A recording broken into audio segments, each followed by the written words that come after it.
Hi everyone! Today we are making these soft braided buns. They are fragrant, delicate, and beautifully fluffy. Let us get started. To begin, we will check the yeast. This always gives you confidence that the dough will rise the way it should.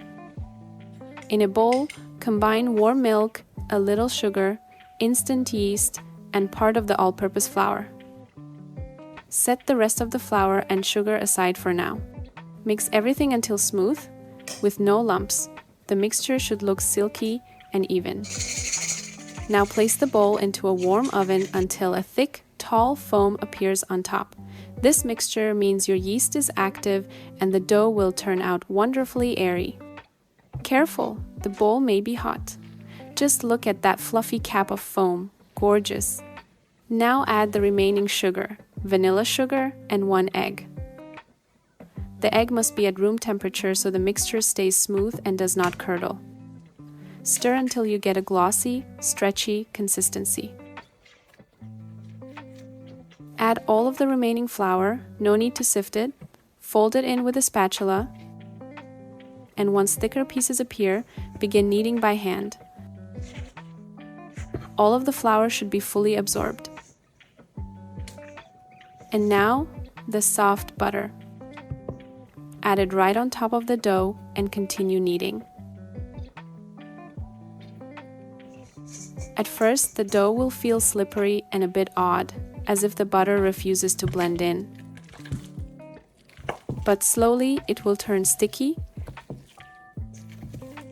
then increasingly smooth and supple. Do not rush it. Give the dough time.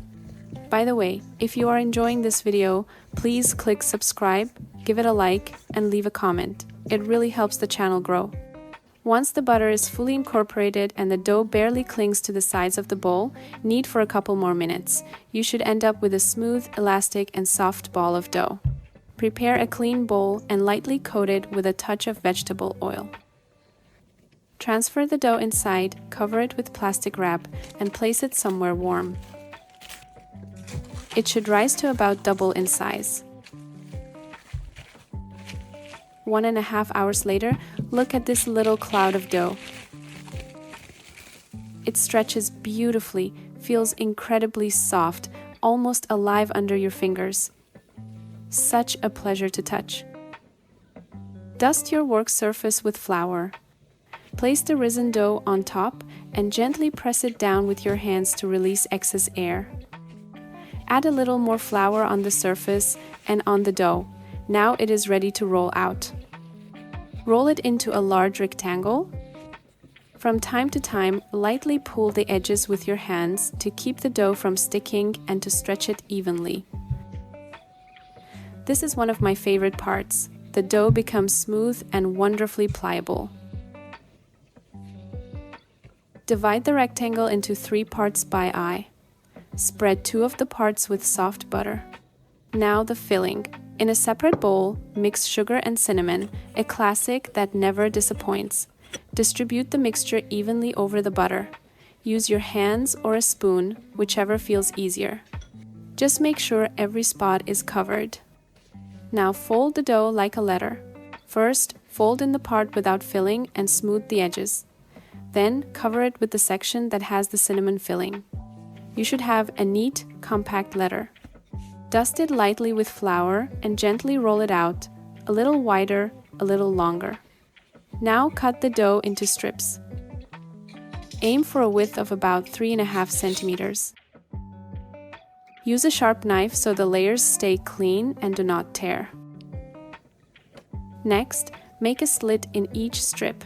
Leave about 1.5 centimeters uncut at the top and bottom, then slice through the center, just like this. All that is left is shaping the braids. Thread one end of the strip through the slit. Do it 2 or 3 times. Perfect! I like 2 turns. The braids look tidy and not too tight. But try both. Each version has its own charm. Place all the braids on a baking sheet lined with parchment. Cover them with plastic wrap and let them rise in a warm place until they grow about 1.5 times in size. Now for a shiny golden crust. Whisk 1 egg yolk with a little milk. If you prefer a lighter color, use water instead of milk. The buns have risen nicely. Brush them gently with the egg wash. Do not miss the little folds and curves of the braids. Gorgeous. Place the buns into a preheated oven. Bake until they turn a beautiful golden brown color. While they bake, prepare a simple syrup. In a saucepan, combine sugar and water in a 1:1 ratio. Warm it over low heat until the sugar dissolves and the first tiny bubbles appear. No need to boil it, the syrup should stay soft and glossy. Once the buns come out of the oven, brush them with the hot syrup. Be generous. It gives the crust shine and makes the flavor deeper and richer. Let the buns rest on the baking sheet for a couple of minutes, then transfer them to a cooling rack. Once cooled completely, their texture becomes even more delicate. And that is it! Look how airy, soft, and fragrant they are. A glossy, thin crust on the outside and a tender, layered crumb inside. They are simply irresistible. Definitely try making them at home. Thank you for watching, and I will see you next time.